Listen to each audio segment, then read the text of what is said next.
Ayun, good morning ka farmers. Nandito tayo sa aming garden at naabotan ko dito si mother na naglalagay ng kamangan sa ampalaya. So, maambon pa nga pala dito ka farmers. Yun nga yung pipino namin kahapon ay nalayo na ng lupa dahil sa sobrang lakas ng ulan. Hindi na siya nakalabas.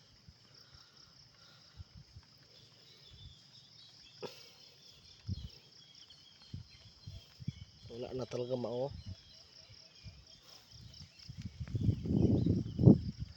Bisitahin natin ka farmers yung ating ampalaya. Kasi nga umulan ngayon. Baka mayroong mga insekto. Sige farmers, samahan niyo ako.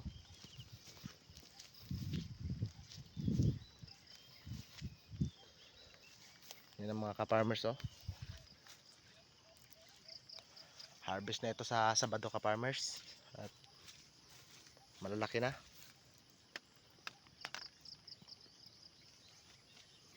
Good size na mga ka-farmers.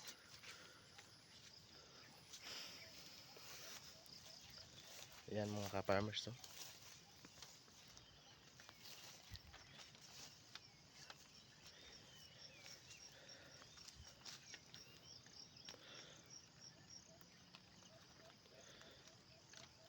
Yan.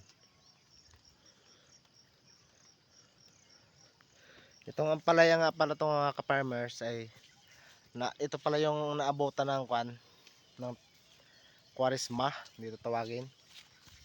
Yung baga ka-farmers, yung malakas na tig-init, yung matagal na tig-init. Kaya ito may hindi pa masyadong malawak yung kanyang balag na naabot na kanyang gapang. Pero naka-recover din siya nung umulan nung nakaraang buwan. Ngayon lang nga.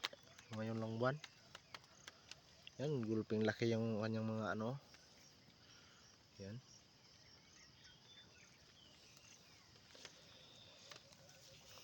Thank you kay Lord na binigyan tayo ng ganitong panahon, yung hindi malakas yung hangin. Kasi pag malakas yung hangin ka farmers, siguradong dito, wash out to kasi bundok ito nasa bundok ito, yung pinaka bundok talaga. Tampa dito yung habagat na tinatawag. Malalaki na mga farmers good size na. Ang palaya ko dyan, ang palaya dito lang yan sa Tugis, Barangay Progreso Este. Yan mga ka-farmers, magaganda na yung ating tanim ng palaya.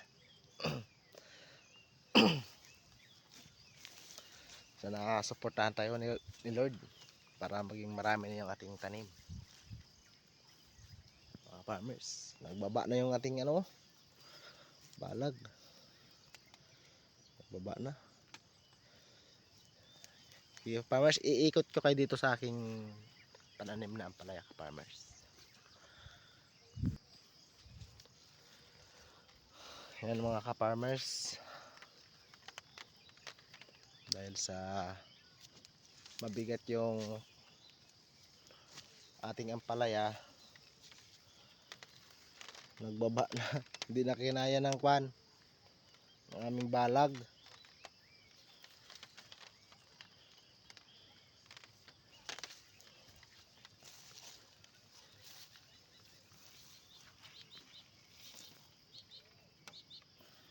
Yan. Tingnan natin nga ka-farmers yung ilalim ng mulch kung basa din. Basa din ka-farmers. Hindi na tayo magdilig. Thank you Lord. Thank you Lord.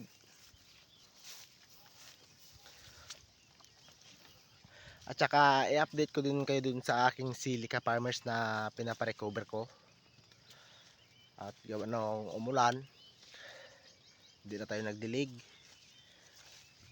Yan mga ka-farmers. Pupuntahan natin ito mamaya.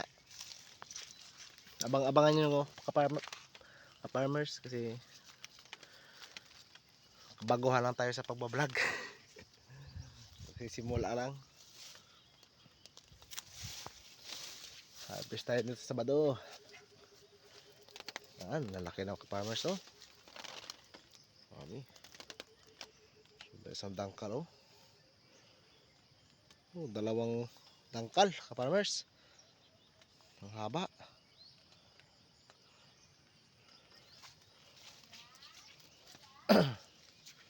Ang harvest nga pala namin nito ka-farmers ay dalawang harvest sa isang linggo.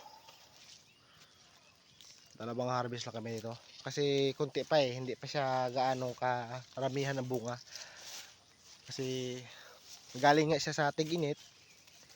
Kasi parang naigoy, tawagin to sa amin, naigoy siya. Kaya inyan.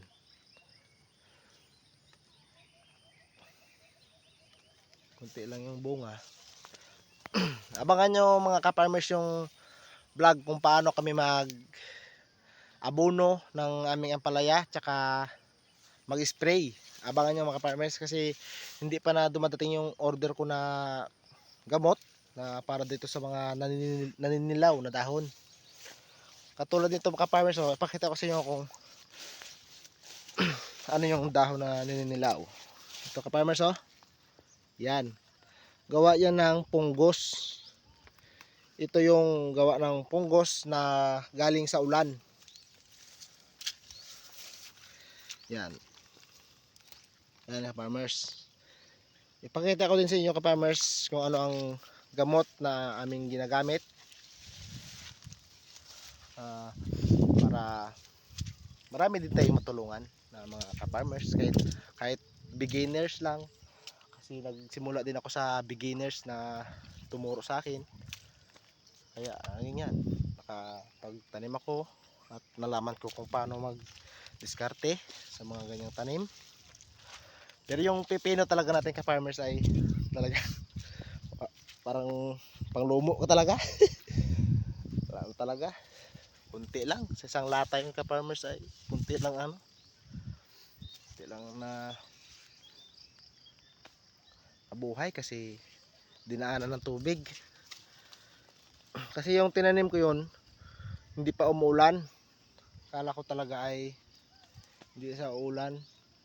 Kaya nilagyan ko siya ng daanan para siya maglalimbag yung ugat para ma-absorb yung tubig. Paano yung umulan? Kinabukasan umulan. Yun na useless yung tanim ko ng pipino. Tsaka yung aking ampalaya na 3 linggo pa lang ka-farmers oh. Yan, gumagapang na. Hindi pa ito naabunuhan ka-farmers. Tara, punta tayo sa sili ko. Hindi tayo dun. So, ka-farmers, nandito na tayo sa aking sili panigang. At ito na yung mukha niya pa ka-farmers oh. Yun. Marami siyang bulaklak. Ito yung dahon niya na galing sa kwarisma. Yung may makulot-kulot. Tsaka in-sprayan ko na din to ka-farmers ng gamot para pangtanggal ng mga insekto. Yan. At saka nag-abono na rin ako dito. Kaya yan, ganyan na sa ka-farmers oh.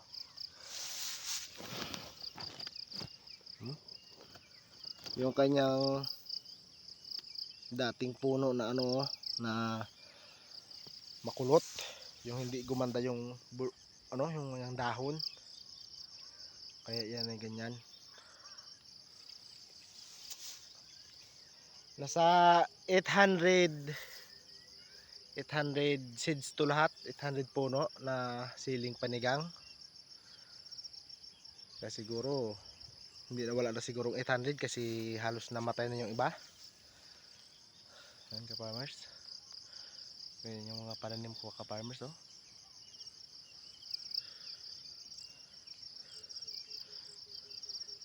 Yung doon ka-farmers sa dulo, yan yung talungan na luma.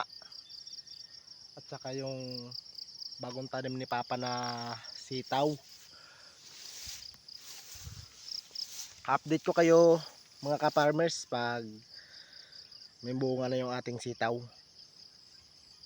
Tsaka dito, hanggang dito lang ka-farmers, at maraming salamat. Pa-subscribe naman, tsaka pa-share at pinutin yung ating notification bell para updated kayo lahat sa aking mga video. Hanggang dito lang ka-farmers, thank you.